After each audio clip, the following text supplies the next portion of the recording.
At dito tayo patungkol kay Jared Dillinger.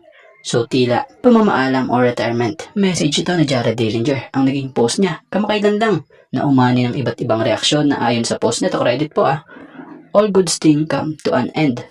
What a ride that was though. Thank you for everything basketball. You saved my life.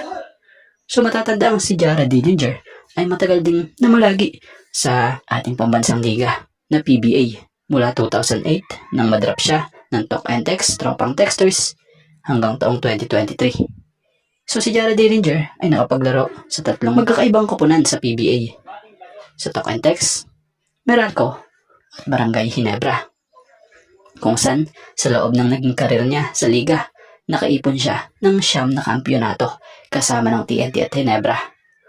Bukod pa dun, nagsilbi rin siya bilang Gilas Pilipinas National Team Basketball Player sa matagal ding panahon kung saan napamalas ni Jared Dillinger ang angking husay niya sa paglalaro ng basketball. Kaya naman kung kayo ang tatanungin anong kwentong basketball ni Jared Dillinger ang di nyo makakalimutan? At saang team niya siya pinaka nagustuhan ang laro nung naglaro ba siya sa TNT, Meralco o sa Barangay Ginebra? So nitong Lunes lang, nagsagawa na ng pre-finals press con ang PBA para nga po sa San Miguel Beermen kontra dito sa TNT Tropang Giga bago ang pagsisimula ng PBA Philippine Cup Finals sa Miyerkules. Pero maiba tayo ng konti, mukhang tila magiging mainit ang finals na ito sa dalawang koponang ito dahil di pa man nagbabanggaan, tila parang nagkakasagutan na.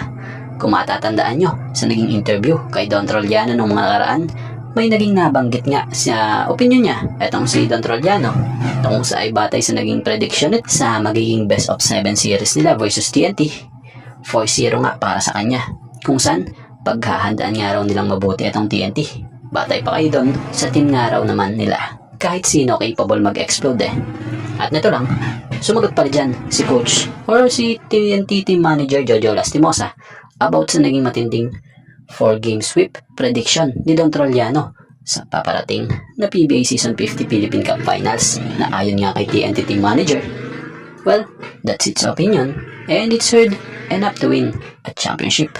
Sweeping somebody is extremely hard, but kung ganyan paningin niya, lakas ng kumpiyansa niya sa sarili niya, then I can do anything about it. So tila patikim pa lamang yung mga ganyang sagutan or opinion. So tingnan na lang natin sa finals.